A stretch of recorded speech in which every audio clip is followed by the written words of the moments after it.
नमस्ते बच्चों, कैसे हैं आप? आशा है कि आप सब घर पर होंगे और सुरक्षित होंगे। बच्चों, आज हिंदी की कक्षा में हम पढ़ेंगे उपसर्ग, क्योंकि शब्द निर्माण में उपसर्ग की भी एक महत्वपूर्ण भूमिका है। उपसर्ग के द्वारा शब्दों का निर्माण किया जाता है। तो आइए जानते हैं उपसर्ग है क्या। उपसर्ग आपके लिए बिल्कुल अनजाना नहीं है। इससे पहले भी आपने उपसर्ग के बारे में जाना होगा, समझा होगा आठवीं कक्षा में। अगर आप उपसर्ग इस शब्द से जानने की कोशिश करेंगे कि उपसर्ग है क्या, तो इसे हम दो भागों में बांट सकते हैं। पहला है उप और दूसरा है सर्ग।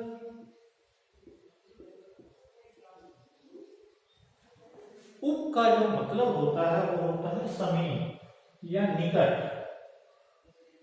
ठीक है, निकट। और सर्ग माने जो होता है वो होता है जुड़ना। कहने का मतलब ये है कि जो समीप आकर के जो जुड़ जाता है और जुड़ करके एक नया शब्द बना देता है, उसे कहते हैं उपसर्ग। तो ये तो है उपसर्ग का शाब्दिक अर्थ कि जो निकट आकर के जुड़ता है और एक नया शब्द बनाता है, हम उसे उपसर्ग कहते हैं। लेकिन अगर हम इसकी परिभाषा समझना चाहें तो सवाल ये उठता है कि जुड़ता क्या है। क्यों? एक उदाहरण देखें, जैसे लिखा है सफल, और हमने क्या किया, इसमें आ जोड़ दिया और आ जुड़ते ही ये बन गया असफल। इस हिसाब से यहां पर जो आ है ये है उपसर्ग। आप देख रहे हैं कि जो ये आ है ये शब्द नहीं है, लेकिन इसके जुड़ने से जब इसे हम जोड़ देते हैं किसी शब्द के साथ तो एक अर्थ में बदलाव आ जाता है और एक नया अर्थ देने लगता है, मतलब एक नया शब्द बन जाता है। तो ये उपसर्ग तो है, लेकिन हम इसे शब्द नहीं कह सकते। हम ये नहीं कह सकते कि जो शब्द किसी शब्द के पहले आकर उससे जुड़ता है और एक नया शब्द बना देता है उसे उपसर्ग कहते हैं। क्यों? क्योंकि अपने आप में शब्द नहीं है। क्योंकि हमने शब्द की परिभाषा आपको बताई थी कि वर्णों का ऐसा समूह जिसका कोई अर्थ निकले हम उसे शब्द कहेंगे। तो ये वर्णों का समूह है नहीं, इसका कोई अपने आप में अर्थ नहीं है। ठीक है, उस अर्थ में तो इसे हम शब्द नहीं कहेंगे। जो ये है ये शब्द ना कहलाकर ये कहलाता है शब्दांश। क्या कहलाता है? शब्दांश। शब्दांश का मतलब होता है शब्द का टुकड़ा। वो शब्द तो नहीं है लेकिन वो उसका टुकड़ा है। ठीक है, और ये क्या कह रहा है? शब्द। और ये लग आ रहा है शब्द के पहले लग रहा है, तो इस तरीके से और इसके लग करके नया शब्द बना दे रहा है। तो इस तरह से जो हमारी परिभाषा हुई उपसर्ग की, वो उपसर्ग की परिभाषा क्या हुई कि जो शब्दांश शब्द के पहले लगकर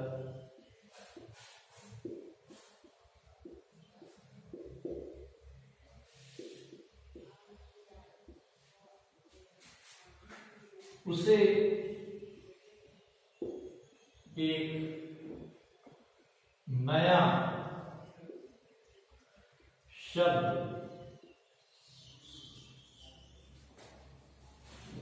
बना देता है उसे उपसर्ग कहते हैं।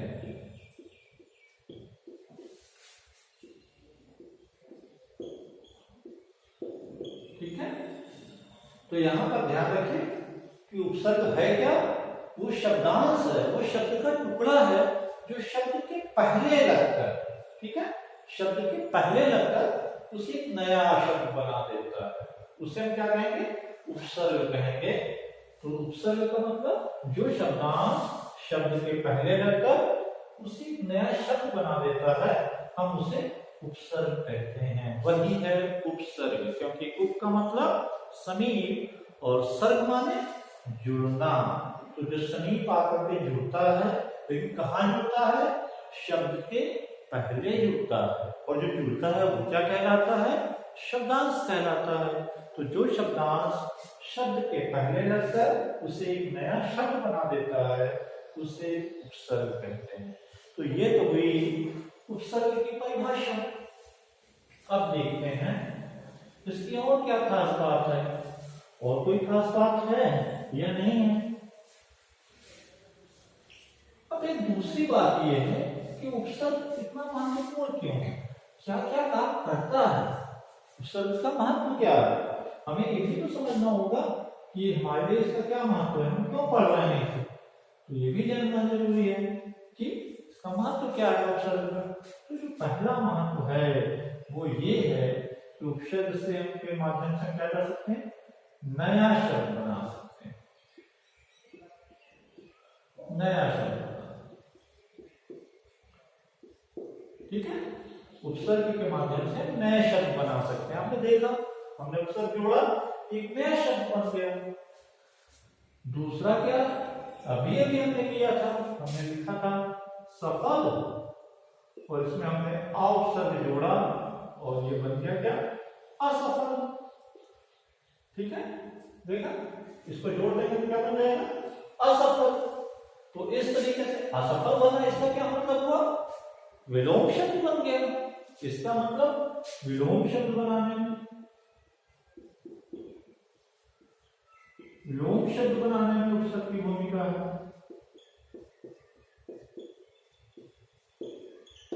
और एक तीसरी चीज भी है, जिसे आप इस तरह से समझिए कि हमने शुद्ध लिखा है और हमने इसमें वी उपसर्ग जोड़ दिया, तो ये क्या बन जाएगा? विशुद्ध। तो शुद्ध का मतलब भी शुद्ध होता है, प्योर होता है, और विशुद्ध का मतलब भी प्योर होता है। फिर वी जोड़ने का फायदा क्या होगा, क्यों जोड़ा जाता है विशुद्ध? ठीक है, तो ये समझने की जरूरत है कि जब हमें किसी भी शब्द पर ज्यादा बल देना होता है, ज्यादा जोर देना होता है, उस पर हम चाहते हैं कि लोग ज्यादा फोकस करें, तब भी हम उपसर्ग का प्रयोग करते हैं। इसका मतलब है कि उपसर्ग का प्रयोग किसी शब्द पर जोर डालने के लिए है, उस पर उसमें विशेष प्रभाव डालने के लिए। ठीक है, विशेष प्रभाव भरने के लिए भी।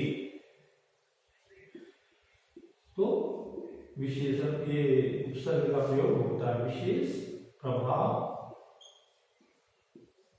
लाने के लिए।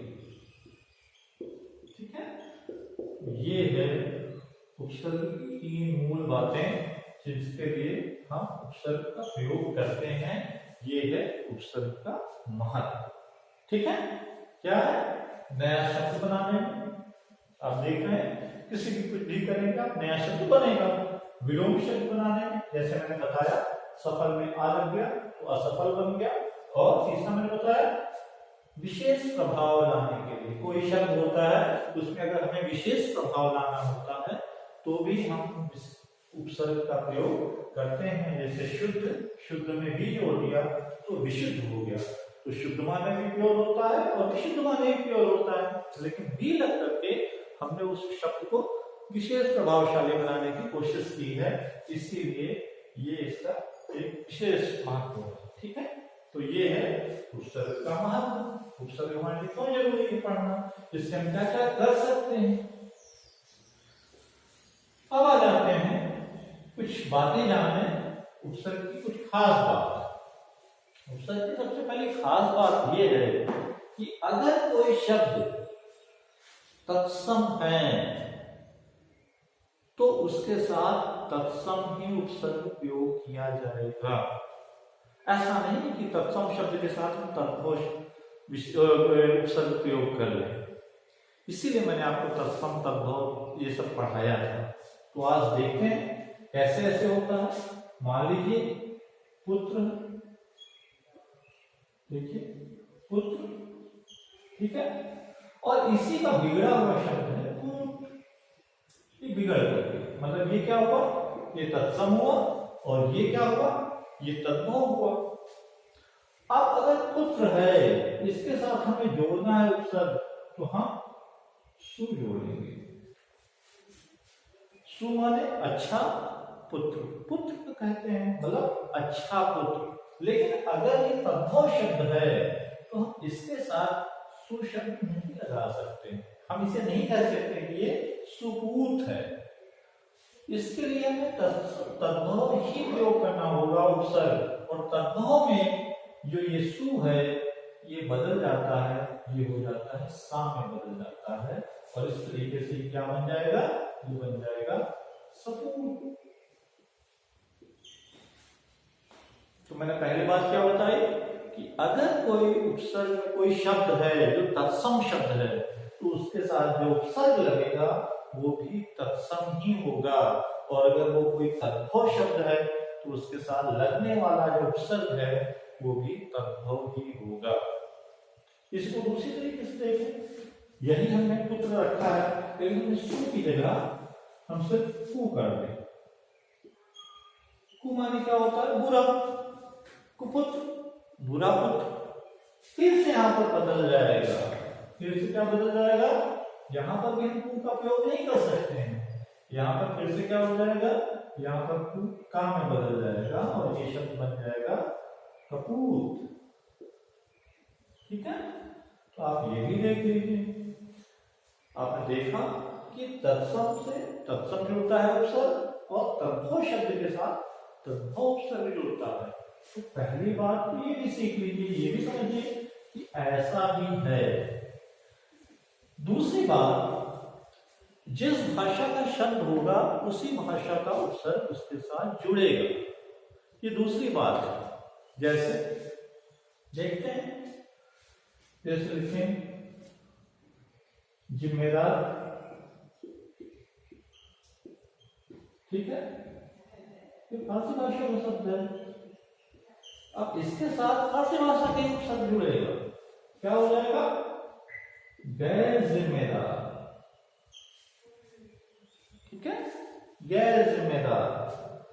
तो ये दूसरी बात है कि अगर जो शब्द है जिस भाषा का होगा उसी भाषा का उपसर्ग हम प्रयोग कर पाएंगे, किसी दूसरी भाषा का उपसर्ग हम किसी दूसरी भाषा के साथ नहीं प्रयोग कर सकते हैं, ऐसा संभव नहीं है। ठीक है, तो ये भी एक खास बात है। ठीक है, जैसे हमने इलाज हमने लिखा, और इसके साथ जोड़ेंगे तो हो जाएगा लाइलाज, लाइलाज। ठीक है, तो इस तरह से बहुत सारे शब्द देखेंगे। अंग्रेजी का देखेंगे, इंस्पेक्टर,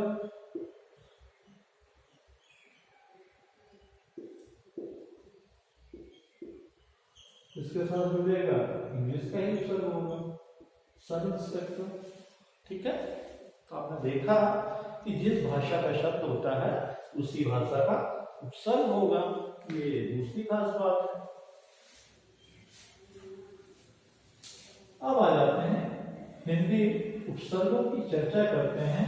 और हिंदी उपसर्ग में, क्योंकि हिंदी भाषा में तत्सम शब्द शामिल है, तद्भव शब्द शामिल है, विदेशी भाषा के शब्द शामिल हैं, इसलिए जो उपसर्ग होंगे वो भी इतने ही प्रकार के होंगे, मतलब तत्सम उपसर्ग होंगे, तद्भव उपसर्ग होंगे और विदेशी भाषा के उपसर्ग होंगे। तो आइए शुरू करते हैं उन उपसर्गों को पढ़ना। आइए देखते हैं उपसर्गों को।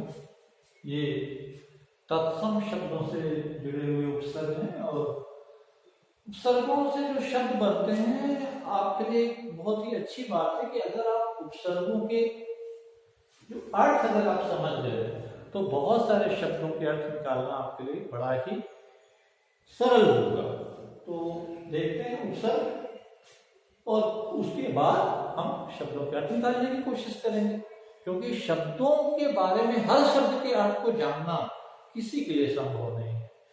शब्दों का अगर अर्थ जानना है तो शब्दों को तोड़ना आना चाहिए, शब्दों का अगर अर्थ जानना है तो अगर उसमें अगर उपसर्ग लगा हुआ है तो हम उपसर्ग का अर्थ समझ लें, और फिर हम समझ जाएंगे कि उसका अर्थ क्या निकलने वाला है। तो इसका सीधा सा तरीका है कि आप उपसर्गों के अर्थ याद करें।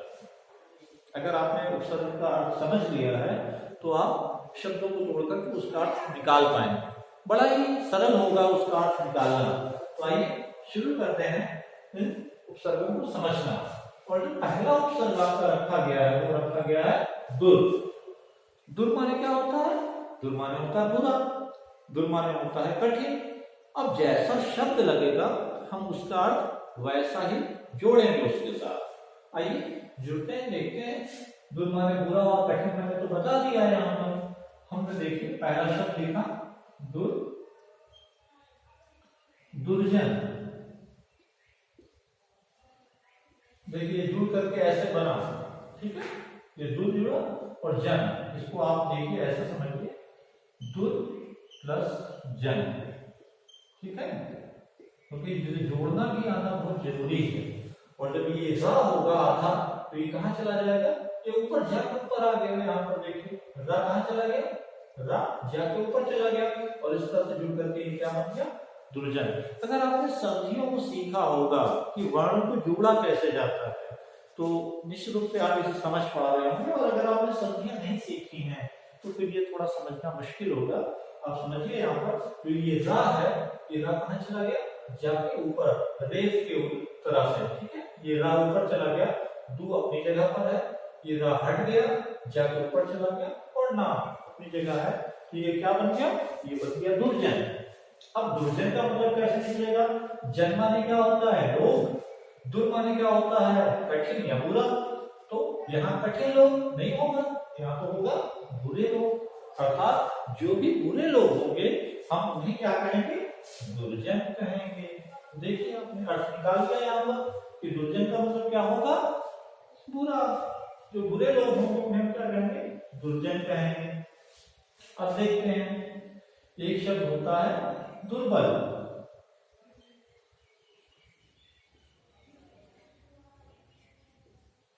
दुर्बल लग गया। बल माने क्या होता है? ताकत। और दुर माने बुरा बल या कठिन बल, अर्थात जिसके पास कम बल हो। बुरा माने बल नहीं है ना, यही तो है इसका मतलब। हम किसे जो बहुत कमजोर होता है हम उसे क्या कहते हैं? दुर्बल कहते हैं। इसी अर्थ में इस्तेमाल होता है, ठीक है। अर्थात जो कमजोर होता है हम उसे क्या कहते हैं? दुर्बल कहते हैं। अर्थात ताकत कैसी है? बुरी ताकत है, मतलब बेकार है, कमजोर है, ठीक है। इस अर्थ में यहाँ पर दुर्बल का इस्तेमाल होता है यहाँ पर। अब एक और देख लीजिए, दुर्गम। एक शब्द होता है दुर्गम, ठीक है। ऐसे लिखा जाएगा दुर्गम। अब गम माने क्या होता है? गम माने होता है जाना। दुर्गम माने, गम माने होता है जाना। और दू माने क्या होता है? दुर माने क्या होता है? कठिनाई से। अर्थात जहां पर जाना बहुत कठिन हो, बहुत मुश्किल हो, उसे हम क्या कहेंगे? उसे हम दुर्गम कहेंगे। तो इस तरीके से अगर आपने उपसर्ग के शब्दों के उपसर्ग के अर्थ याद कर लिए तो आप शब्दों के अर्थ निकाल पाएंगे, बहुत इजी ढंग से निकाल सकते हैं। थोड़ी सी मेहनत करनी पड़ेगी, समझना पड़ेगा कि शब्द जुड़ते कैसे हैं, ठीक है। अगर आपने संज्ञा सीखी है तो समझ में आ रहा होगा, ठीक है। आइए देखते हैं, ये तो हुआ पहला आपका उपसर्ग। आइए देखते हैं अति का। अति माने हमें क्या होता है? यहाँ पर अति माने होता है अधिक, ठीक है। आइए देखते हैं अति का मतलब अधिक। तो अति उत्साह, मुझे लग रहा है आराम से समझ में आ रहा होगा, अपने आप बिल्कुल अलग ही अलग रखा हुआ है। उत्साह है लेकिन अति उत्साह है, मतलब अधिक उत्साह। यहां पर इसलिए अति महत्वपूर्ण,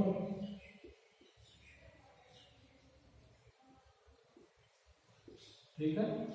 तो ये भी हो गया अति महत्वपूर्ण, वेरी इंपॉर्टेंट।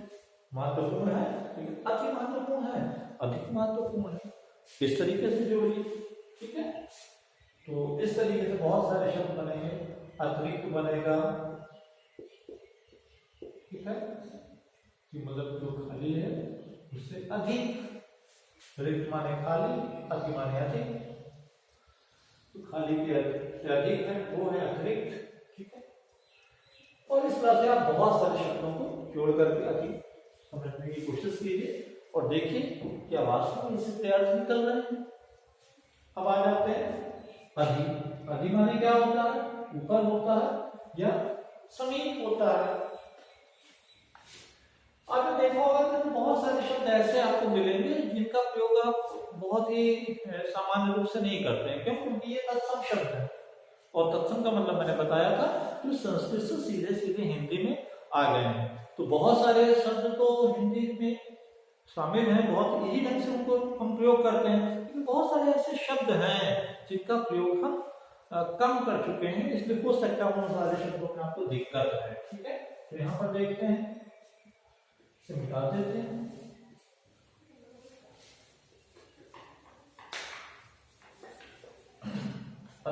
अधिक, तो अधिकार ये भी एक शब्द है। अधिकार, कारण में करना, अधिकार ऊपर। ठीक है, फिर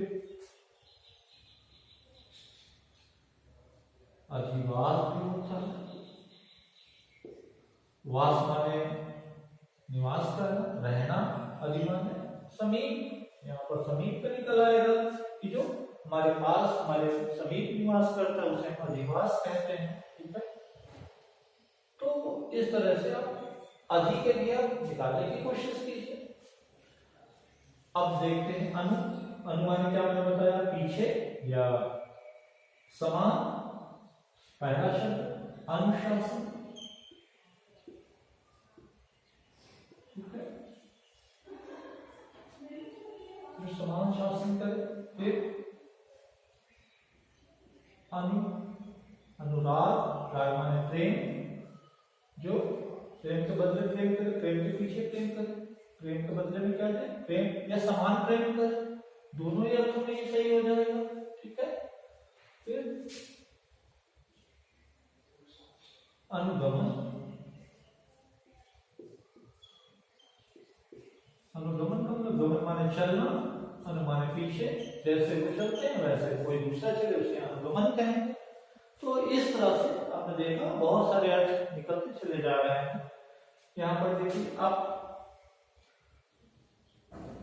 अपमान, मान माने प्रतिष्ठा होती है, अपमान बुरा, अर्थात इसको तिरस्कृत किया गया, इसको अपमानित किया गया, उसी अर्थ में है यहाँ पर।